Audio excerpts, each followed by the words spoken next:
करना चाहूंगी। पहले यूएस ट्रेजरीज में ही बाइंग होती थी, dollar he reserve currency of the world था, अभी भी reserve currency of the world है। बट धीरे धीरे जो ब्रिक कंट्रीज हैं, जो ईस्टर्न जो इमर्जिंग इकोनॉमीज हैं, वो अपनी डॉलर पे जो रिलायंस है उसको कम करते जा रहे हैं। इसका मेजर शिफ्ट हमने देखा 2022 में, जब रशिया के एसेट्स को ऑलमोस्ट फ्रीज किया गया था बाय द वेस्टर्न वर्ल्ड। उसके बाद से जो इमर्जिंग मार्केट के सेंट्रल बैंक से उनमें फियर आ गया बिकॉज ऑफ दीज जो उन्होंने सैंक्शंस इम्पोज की थी, और इस साल जो टैरिफ का थ्रेट बना, उसके बाद से जिस तरीके से डॉलर को एक वेपनाइजेशन टूल की तरह यूज किया गया, उसके बाद से सेंट्रल बैंक्स ने अपने जो डॉलर पे कॉन्फिडेंस था उसको धीरे धीरे कम होता जा रहा है, और डॉलर की जो डिनोमिनेटेड एसेट्स हैं उनको वो कम करते जा रहे हैं। और उसके लिए अभी हमारे पास कोई ऑल्टरनेटिव करेंसी अवेलेबल नहीं थी। इसी वजह से ये सारी बाइंग गोल्ड में ही आ रही है। गोल्ड एक हार्ड एसेट ट्रेड बनता जा रहा है यहाँ पर।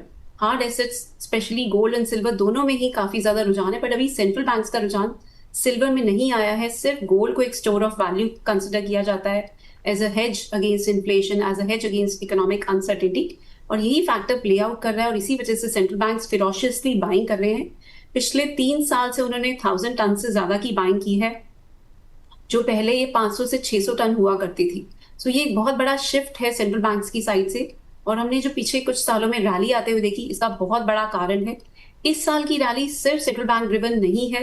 अभी भी इस साल की जो फिगर्स हैं वो 1000 टन तक ही रहने की उम्मीद बनी हुई है। बट इस साल के फैक्टर्स बहुत सारे प्ले आउट करे, जिसकी वजह से हमने गोल्ड में रैली आते हुए देखी।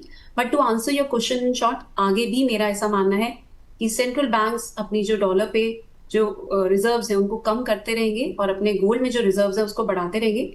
इसमें मैं कुछ फिगर्स की भी बात करना चाहूंगी। यूएस जी। डॉलर की जो रिजर्व्स थे वो ऑलमोस्ट 73% हुआ करते थे पहले, और अब ये डिक्लाइन होके ऑलमोस्ट 48% हो गए हैं। और जो गोल्ड है वो ऑलमोस्ट 20% हो गया है, इसे यूरो को भी सरपास कर दिया है।